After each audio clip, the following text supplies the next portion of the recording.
Hello दोस्तों, आदाब, नमस्कार, सत श्री अकाल। मैं अफरोज रिजवी। राष्ट्र संवाद समाचार में आप सबका खैर मकदम है, स्वागत है। पेश हैं दुनिया के हालात पर कुछ खास तबसरे।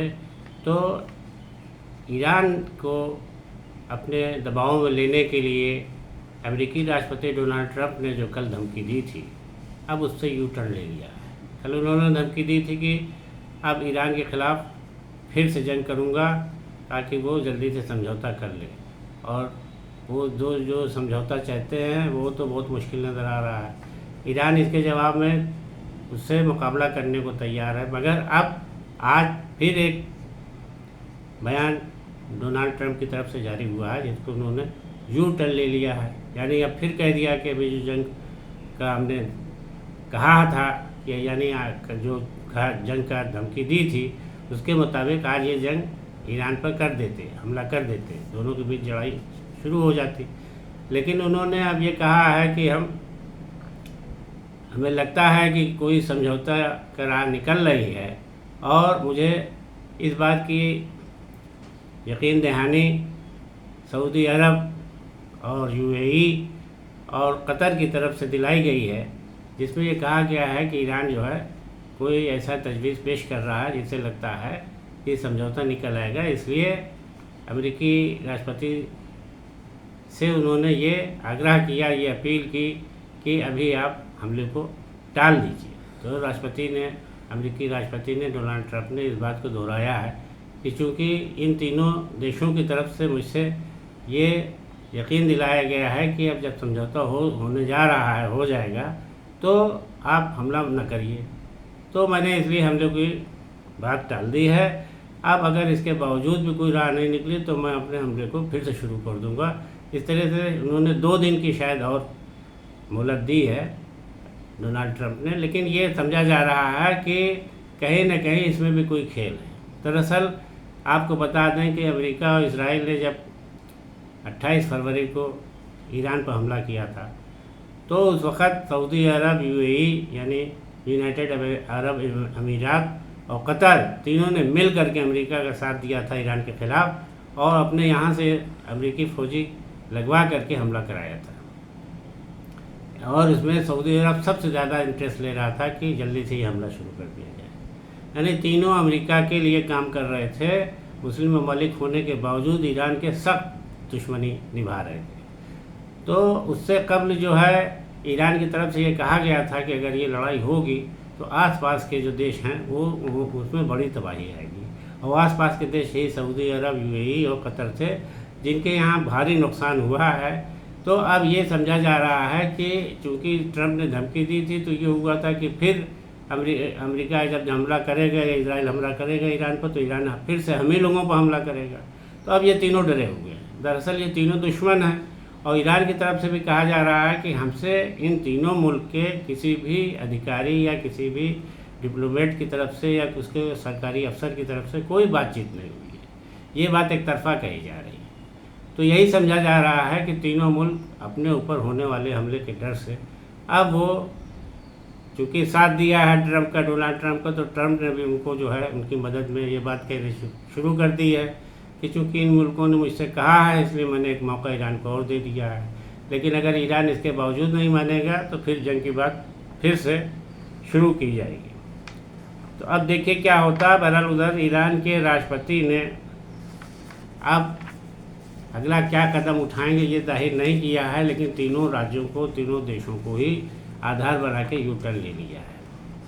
और इसके अलावा रूस के राष्ट्रपति व्लादिमीर पुतिन ने यूक्रेन के ख़िलाफ़ जंग जारी रखते हुए कहा है कि हमने वहाँ के 8 क्षेत्रों पर मिसाइलों से और ड्रोन से हमले हमारी फ़ौज की तरफ से किए गए हैं, जिसमें भारी नुकसान किया हुआ है और करीब 16 लोग जख्मी हुए हैं, इसमें 3 बच्चे भी शामिल। यूक्रेन के राष्ट्रपति ज़ेलेंस्की और रूस के राष्ट्रपति व्लादिमीर पुतिन से हालांकि अमेरिकी राष्ट्रपति डोनाल्ड ट्रंप ने ये रिक्वेस्ट की थी, ये उनसे आग्रह किया था कि अभी लड़ाई रोक दी जाए और दोनों के बीच जंग न हो, संयम से काम लिया जाए, लेकिन दोनों मुल्क मान नहीं रहे हैं और जंग जारी है।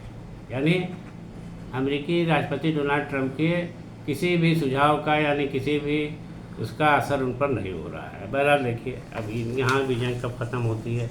एक बार व्लादिमीर पुतिन ने कहा था कि अब जल्दी जो जंग ख़त्म हो जाएगी, लेकिन फ़िलहाल जंग जारी है। इसके अलावा कराची से खबर है, जहाँ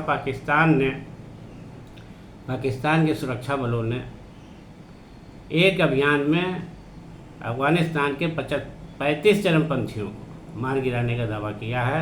इसके 3 शीर्ष कमांडरों को भी गिरफ्तार किया है। बताया जा रहा है कि ये लोग देश के खिलाफ, पाकिस्तान के खिलाफ अपने तोड़ फोड़ के और नुकसान पहुंचाने के, देश को विघटन करने के लिए काम कर रहे थे। तो ऐसे लोगों का, चूँकि पहले भी इस तरह के हमले किए गए, तो उनमें जो लोग गिरफ्तार किए गए थे, तो उनकी मुखबिरी पर पाकिस्तान के सशस्त्र बलों की तरफ से ये कार्रवाई की गई है।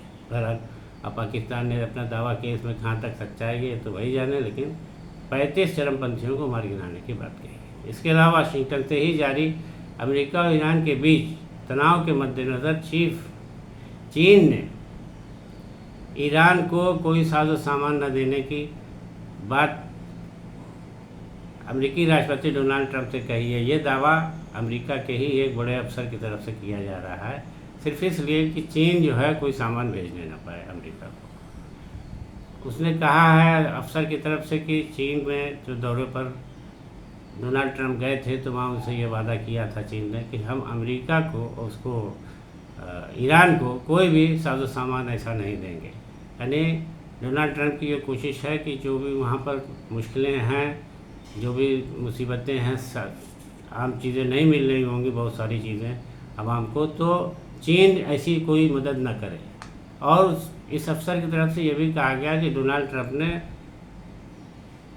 समुद्री मार्ग हुर्मुज़ को खोले जाने के लिए कोई भी सीधी मांग चीन से नहीं की थी, खाली ये कहा था कि वो कोई सामान की मदद न करे। बहरहाल अब ये चीन ही जानता है कि उसे क्या करना है, और अमेरिका अपनी बात कह के लोगों को गुमराह कर रहा है, या सही में कह रहा है, या अपनी सफाई दे रहा है। उसे क्यों ये सफाई देनी पड़ रही है ये वही जाने। लेकिन बहरहाल जो तनाव है अमेरिका और ईरान के बीच, चीन उसको भी नहीं बर्दाश्त कर रहा। वो चाहता है कि हुर्मुज़ मार्ग खुल जाए और सब चलने लगे, लेकिन अमेरिका की वजह से हुर्मुज़ मार्ग खुल नहीं पा रहा है। बहरहाल अब देखिए चीन क्या करता है। इसके अलावा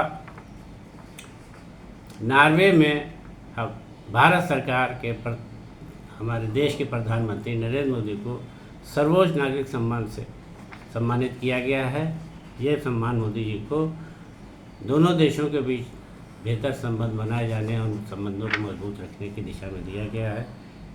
उनके सम्मानित होने पर देश के लोगों में भी काफ़ी खुशी जताई जा रही है। देश के लिए गौरव की बात है कि प्रधानमंत्री को वहाँ सर्वोच्च नागरिक सम्मान मिला है। इसके अलावा अमेरिकी राष्ट्रपति डोनाल्ड ट्रंप ने जिस तरीके से भारत पर दबाव बनाने के लिए ये बात कही थी कि वो रूस से तेल ना खरीदे, रूस को कमज़ोर करने की दिशा में ये बात कही थी। कहा था कि चूँकि रूस से तेल खरीदेगा भारत, तो वो पैसा जो रूस को मिलेगा उससे वो आतंकवादियों को लड़ने में मदद करेगा, यानी आतंकवाद बढ़ेगा उससे। तो इस तरीके से वो रूस की मदद न करे। बहरहाल भारत सरकार की तरफ से दावा किया गया है कि अमेरिका के किसी भी बयान के दबाव में ना आकर के हम अपनी तेल की खरीदारी उसी तरह कर। तो ये बात भारत सरकार के एक वरिष्ठ अधिकारी, महिला अधिकारी की तरफ से कही गई है कि भारत सरकार ने पश्चिमी एशिया में जो तनाव है, उसे तेल के संकट और ईंधन के संकट के मद्देनज़र अपने पुराने कारोबार को जारी रखा है। जिस तरीके से वो ले रहे थे, वो उसी तरीके से तेल की खरीदारी की जा रही है। तो दोस्तों, आज के तबसरे में इतना ही। दीजिए इजाज़त। नमस्कार, आदाब।